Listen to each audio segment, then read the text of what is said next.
యాదాద్రి భువనగిరి జిల్లా రామన్నపేట మండలం శోభనాద్రిపురం గ్రామంలో ఉన్నాము. సిపిఎం బలపరిచిన సర్పంచ్ అభ్యర్థి భీంపాక ప్రశాంత్ గారు ఉన్నారు. వాళ్ళతో ఒకసారి మాట్లాడదాం. అన్న నమస్తే. బాగురా? ఓకే. ఊళ్ళో ఏం సమస్యలు తెలుసుకోరు, ఏం పరిష్కరిస్తారు?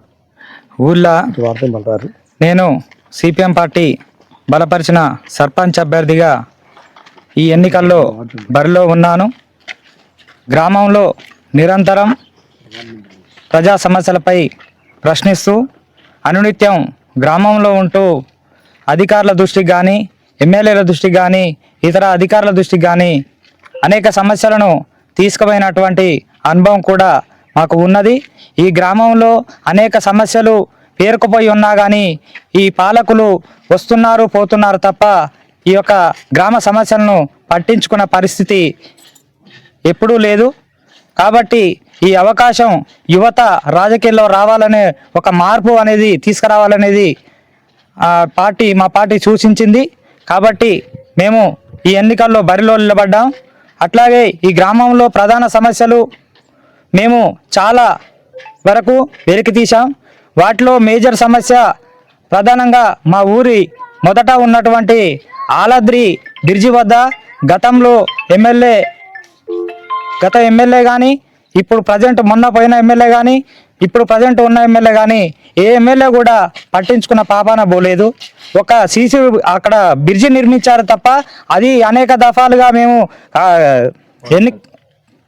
కరపత్రాలు రిలీజ్ చేసి ప్రజలలోకి తీసుకుపోయి చెప్పినా కానీ, అధికారుల దృష్టికి తీసుకుపోయినా కానీ, ఎమ్మెల్యే ఊర్లోకి వచ్చినప్పుడు మేము వినతి పత్రాలు ఇచ్చినా కానీ పట్టించుకునే పాపాన పోలేదు. అది పట్టించుకోగా ఒక బ్రిడ్జి మాత్రమే కంప్లీట్ చేసి దానికి ఇరువైపులా రోడ్డు వేయకుండా మట్టి పోసి చేలు దురుపుకున్న పరిస్థితి ఉన్నది. మేము ఆ మట్టి పోసేటప్పుడు కూడా చెప్పాం, ఇక్కడ సీసీ రోడ్డు వేయాలి లేదా బీటీ రోడ్డు వేయాలి ఇరువైపులా అని చెప్పినా కూడా ప్రమాదాలకు ఆజ్యం పోస్తున్నారు మీరు, ఇది తగదని చెప్పినా కూడా ఆ పాలకులు పట్టించుకోలేదు. మేము నిరంతరం ప్రశ్నిస్తూ ఉన్నాం. మొన్నటికి మొన్న ఆ ఆలద్రి దగ్గరనే మూలమలుపు వద్ద ఒక ట్రాక్టరు పాల డీసెము గుద్దుకున్న పరిస్థితి ఉన్నది. అక్కడ రోడ్డు చూస్తే కనుక మీకు అర్థమవుతుంది. అట్లాగే శ్మశాన వాటిక అని చెప్పేసి గతంలో టీఆర్ఎస్ ప్రభుత్వం ఉన్నప్పుడు ఆ శ్మశాన వాటిక అస్తనడకన నడుస్తుంటే దాన్ని పనులు వేగవంతం చేయాలని చెప్పేసి పలుమార్లు కూడా అక్కడ పోయి మేము మా కార్యకర్తలను అక్కడ పోయి కూడా ప్రశ్నించాం. ఆ యొక్క పనులను సాధించాం. అక్కడ దాని మధ్యలో ఒక రోడ్డు ఉంటుంది, ఆ రోడ్డు మధ్యలో కాలువ ఉంటుంది. అది ఎప్పుడు చూసినా కానీ ఇబ్బందికరంగా ఉంది. గత పాలకులు కానీ ఇప్పుడున్న పాలకులు కానీ ఎవరు కూడా పట్టించుకోవడం పాపన పోలేదు. ఎందుకంటే అక్కడ కలవట్టు నిర్మాణం కావాలి. ఎందుకంటే అక్కడ రైతులు పోనీకి కూడా ఇబ్బందికరంగా ఉంది. ఎవరైనా చస్తే బంద పెట్టుకోవడానికి అక్కడ పోతాను కూడా కాలినడకన పోతాను కూడా ఇక్కడ మోకాల లోతు వరకు నీళ్లు రావడం జరుగుతుంది. చాలా ఇబ్బందికరంగా ఉంది. అట్లాగే ప్రధానంగా మా గ్రామంలో గతంలో వాటర్ ప్లాంట్ ఉండేది, అది ప్రభుత్వ వాటర్ ప్లాంట్గా ఉన్నది. దాన్ని గత పాలకుడు వచ్చి ఇష్టానుసారంగా చేసి దాన్ని తీసేయడం జరిగింది. ప్రధానంగా నేను దాన్ని సాధించే దిశగా అడుగులు వేస్తాను ఖచ్చితంగా. అట్లాగే గ్రంథాలయం ఏర్పాటు చేస్తాము. యువకులకు చదువుకోవడానికి, మెరుగైన చదువు కోసం పైకి పోవడానికి అన్నిటి కూడా కృషి చేస్తాను. ప్రజలు కూడా ఇప్పటి వరకు కూడా మేము ఈ వారం రోజుల నుంచి ప్రచారం కార్యక్రమంలో ఉన్నాం. నిన్నటికి నిన్న గుర్తులు వచ్చినాయి. ఇప్పటి వరకు కూడా ప్రజల స్పందన కూడా బాగానే ఉంది. ఎందుకంటే నిరంతరం ఊళ్ళోనే ఉంటాడు ఈ యువకుడు, అన్నీ తెలిసిన వ్యక్తి అనే ఒక మంచి స్పందన కూడా ఉన్నది. 10 వార్డులకు 10 వార్డులు కూడా మేము పోటీ చేస్తూ ఉన్నాం. నేను మా గ్రామం నుండి ఫస్ట్ టైం అంటే రాజకీయాలలోకి రావడం ఇదే మొదటి టైము. కాకపోతే ఏంటంటే జనాలలో మార్పు తేవాలి. ఆ మార్పు అనేది అధికార పార్టీ ఉన్నప్పుడు ఏ విధంగా జరుగుతుంది అనేది ప్రజలందరూ చూస్తారు. వాళ్ళు ఎట్లా అంటే ఒక్కరి అవసరాల కోసం ఏదో వాళ్ళని మ్యానిపులేట్ చేసేసి వాళ్ళకి చేస్తున్నారు. ఇప్పుడు మేమైతే మా పార్టీ తరపునైనా ఏ విధంగా ప్రజల సమస్యలని వివరిస్తూ ఎవరు ఏం చేయగలుగుతారో, మన ద్వారా ఏం అభివృద్ధి చెందుతారో అది ఖచ్చితంగా చేసి చూపించడానికే సిపిఎం తరపున పోటీ చేస్తున్నాం. నేను 9వ వార్డు మెంబర్గా సిపిఎం పార్టీ నుంచి వెళ్ళి బలపరిచిన అభ్యర్థిగా నిలబడ్డాను. 9వ వార్డులో ఉన్న సమస్యలు ప్రతి సమస్య ఏదో విధంగా మా ఉన్న వార్డులు గతంలో ఉన్న వార్డు నెంబర్లు వంశపారపరంగా వస్తున్నారు. తండ్రి గెలిచినాక అన్న గెలిచినాక పెద్దయ్య గెలుచుడు, ఇట్లా వాళ్ళకే వంశపారపరంగా ఇప్పుడు 15 ఏళ్ల సంది గత వార్డు నెంబర్ వస్తున్నాడు. కానీ మా 9వ వార్డుల ఇక్కడ అభివృద్ధి జరిగింది ఏం లేదు. బీఆర్ఎస్ కాంగ్రెస్ ప్రభుత్వం ఏం అభివృద్ధి చెందలేదు. అభివృద్ధి జరిగింది ఏం లేదు. మాకు మా వార్డుల ఎక్కడున్న సీసీ రోడ్లు అక్కడనే కుంటివాడు ఉన్నాయి. రోడ్లు నిర్మాణాలు కూడా సరిగ్గా జరగలేదు. కావున నేను 9వ వార్డు నెంబర్గా నిలబడ్డాను. నా ఓటు కూడా 9వ వార్డులోనే ఉంది. ఇక వీళ్ళు వస్తూ పోతూ ఉన్నారు తప్ప వీళ్ళు చేసేది ఏం లేదు. ఈసారి నేనే నిలబడతాను, నా వార్డుని నేను చక్కదిద్దుకుంటాను అనే దిశలో నేను ఈరోజు 9వ వార్డు నెంబర్గా నేను ముందుకు రావడం జరిగింది. అట్లాగే గ్రామంలో ఉన్న సమస్యలపైన కూడా మేము వెలికి తీస్తూనే ఉన్నాము.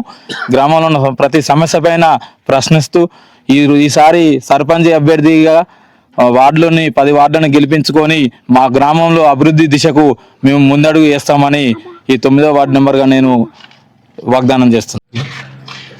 శోభనాద్రిపురం గ్రామంలో భారత కమ్యూనిస్టు పార్టీ మార్క్సిస్టుగా మేము 10 మంది వార్డు మెంబర్ని ఒక గ్రామ సర్పంచ్ అభ్యర్థిని మేము నిలబెట్టాము. మెజార్టీగా మా గ్రామంలో యువతకు ప్రాధాన్యత ఇవ్వాలనే ఉద్దేశంతో యువకులని నిలబెట్టాము. ప్రతి వార్డులో కానీ సర్పంచ్ అభ్యర్థిని కూడా గ్రామ పైన అవగాహన ఉండి గ్రామ సమస్యలపైన అనునిత్యం పోరాడే వ్యక్తిని ఈ యొక్క గ్రామంలో సర్పంచ్ అభ్యర్థిగా నిలబెట్టాము. భారత కమ్యూనిస్ట్ పార్టీ మార్క్సిస్టు శోభనాపురం గ్రామ శాఖ ప్రతిరోజు ప్రతినిత్యం గ్రామ సమస్యలపైన ప్రతి సమస్యపైన ఎప్పటికప్పుడు పోరాడుతూనే ఉంది. ఆ పోరాడే వారికి మీరు ఆయుధం ఇస్తే, ఆ పోరాడే వాళ్ళకి అధికారం ఇస్తే భవిష్యత్తులో ఈ యొక్క అభివృద్ధి అనేది ఏంటి అని చూపించడానికి మేము మీ ముందుకు వస్తున్నాము. శోభనాపురం గ్రామ ప్రజలందరికీ ఈ యొక్క సందర్భంలో విన్నపించేది ఏంటంటే, మాకు ఓటేసి మా 10 మంది వార్డులకు మా సర్పంచ్కి ఓటేసి గెలిపిస్తే ఈ గ్రామాన్ని అభివృద్ధి దిశగా తీసుకెళ్తామని వాగ్దానం చేస్తాను. నా పేరు ముక్కాంల మల్లేష్. నేను సిపిఎం పార్టీ బలపరిచిన 6వ వార్డు అభ్యర్థిగా పోటీ చేయడం జరుగుతూ ఉన్నది. ముఖ్యంగా పార్టీ యువకులను ముందుకు తీసుకురావాలి, యువకులకు అవకాశం ఇవ్వాలి, యువకులే ఈ రాజ్యాన్ని మారుస్తారనే దిశగా అందరికీ యువకుల్ని అభ్యర్థులుగా ప్రకటించడం జరిగింది. 6వ వార్డుకు సంబంధించి మా వార్డులో ఎక్కడ మురికి అక్కడనే చెత్తగా పేరుకుపోవడం జరుగుతున్నది. సీసీ రోడ్లు కానీ మోరీలు కానీ ఇప్పటి వరకు వేసిన పాపాన అవ్వలేదు. ప్రజలు అడిగితే నువ్వు నాకు ఓటు వేయలేదు, నీ వార్డుకు ఈ 3 ఇళ్ళకు మాకు ఓటు వేయలేదు కాబట్టి మీ వార్డుకు నేను సీసీ రోడ్డు వేయను అనే పరిస్థితిలో గత అధికారులు ఉన్నారు. కాబట్టి అట్లాంటి దాన్ని మనం రూపుమాపి ఖచ్చితంగా ప్రతి వార్డుకు సీసీ రోడ్లు కానీ మోరీలు కానీ నిర్మిస్తామని చెప్పి తెలియజేస్తా ఉన్నాం. ఇక్కడ భారత కమ్యూనిస్టు పార్టీ మార్క్సిస్టుగా అనునిత్యం పనిలో ఉండి ప్రజా సమస్యలను వెలికి తీస్తూ అధికారం లేకున్నా అధికారం ఉన్నా మేము ప్రశ్నించే గుర్తుగా ముందుకు పోతున్నాం. కాబట్టి ఈ ఒక్కసారి యువకులు ప్రాధాన్యం ఇస్తూ వార్డు మెంబర్గా కానీ సర్పంచ్ అభ్యర్థులను కానీ యువకులను గెలిపించాల్సిందిగా అభ్యర్థన చేస్తా ఉన్నాం. పేరు ఎండి రషీద్. నేను మాజీ ఉప సర్పంచ్ని. గత 10 ఏళ్ల సంది జీపీలో వార్డు మెంబర్గా ఉప సర్పంచ్గా కొనసాగుతున్నాను. మా గ్రామానికి ముందుగా ఇక్కడ ఎందుకంటే ఎలాంటి అభివృద్ధి లేదు, ఎందుకంటే పాలకులు వస్తురు పోతురు కానీ మా ఊరికి ఎలాంటి అభివృద్ధి జరగలేదు. ఈ గ్రామానికి ఆర్టీసీ బస్సు సౌకర్యం కూడా లేదు. అదే కాకుండా రేపు ఉదయం పూట సాయంత్రం పూట పిల్లలు స్కూల్ పోవాలంటే కూడా ఇబ్బంది అవుతుంది. బస్సు సౌకర్యం, ఊళ్ళో డ్రైనేజీ ప్రాబ్లం, వాటర్ ప్రాబ్లం అన్నీ ఉన్నాయి. కాబట్టి మేము సిపిఎంగా యువతని పెట్టినాం. ఈసారి ఎందుకంటే అంత చిన్న ఖర్చు పెట్టి ఊరిని డెవలప్మెంట్ చేసుకోవాలని మేము కోరుకుంటూ మరి గంగదేవిపల్లి నిర్మించాలి, ఈ గ్రామంలో నిర్మించాలని మేము కోరుకుంటూ అన్ని కమిటీలు వేసి ప్రజా సంఘాలతోటి వేసుకుంటూ మేము గ్రామాన్ని డెవలప్మెంట్ చేసుకోవాలని మేము ఎమ్మెల్యే గారిని కూడా అడుగుతున్నాము. ఇప్పుడు బ్రిడ్జి కొరకు కూడా ఎన్నో సార్లు ధర్నా చేశాము. మేము ఇప్పటిదాకా కూడా వృద్ధాప్యం పింఛన్, వికలాంగుల పింఛన్లు కూడా ఇప్పించాము, రేషన్ కార్డులు ఇప్పించాము. కానీ మేము ఇప్పుడు ఏమంటారంటే మాకు ఒకసారి మా గ్రామంలో కమ్యూనిస్టులకు ఒకసారి అవకాశం ఇవ్వని మేము కోరుకుంటున్నాం. నా పేరు పైల్ల ఆశ్రయ, సిపిఎం రాష్ట్ర కమిటీ సభ్యుడిని. యాదాద్రి భువనగిరి జిల్లా రామన్నపేట మండలంలో 6 గ్రామ పంచాయతీల్లో సిపిఎం స్వతంత్రంగా పోటీ చేస్తుంది. అదేవిధంగా రాష్ట్ర వ్యాప్తంగా కూడా సిపిఎం పార్టీ ఈ స్థానిక సంస్థల ఎన్నికలలో మేము చేసినటువంటి ప్రజా పోరాటాలు, ఇటీవల స్థానిక సమస్యల మీద అనేక సర్వేలు చేసి రోడ్ల గురించి కానీ డ్రైనేజీ సమస్య మీద కానీ కాలువల గురించి కానీ, వీధి దీపాల గురించి కానీ, కోతుల బెడద కానీ, గ్రామాల్లో కుక్కల బెడద కానీ, దోమల బెడద కానీ, వాటన్నిటి మీద కూడా నిరంతరం ప్రజల పక్షాన నుండి అనేక ఉద్యమాలు నిర్వహించాం. కాబట్టి స్థానిక సంస్థలు అంటే గ్రామ పరిపాలన కూడా సమర్థవంతంగా నిర్వహించాలంటే సిపిఐఎం పార్టీ అభ్యర్థి గెలిపించాలని చెప్పి మేము ప్రజలను కోరుతున్నాం. ఎందుకంటే నీతికి నిజాయితీకి మారుపేరుగా నిలబడతాం. ఇలా మీరు చూడండి, కేరళ రాష్ట్రంలో సిపిఎం అధికారంలో ఉంది, పేదరికం లేనటువంటి రాష్ట్రంగా మార్చేసింది.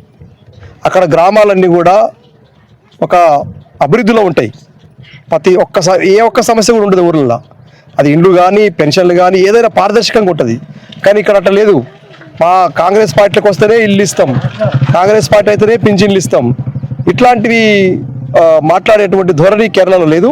కాబట్టి కేరళ తరహాలో ఈ దేశం అభివృద్ధి జరగాలంటే ఇక్కడ సిపిఎం అభ్యర్థులను గెలిపించాలని చెప్పి కూడా మేము ప్రజలను కోరుతున్నాం.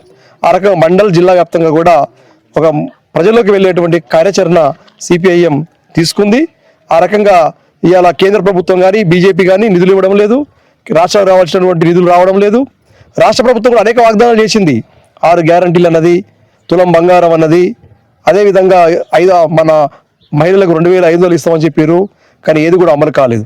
యూరియా కొరత ఉంది, పత్తి రైతులు ఇబ్బంది పడుతున్నారు, ధాన్యం కొనుగోలు ఇప్పటికి కూడా గ్రామాలలో ధాన్యం అట్లనే ఉంది.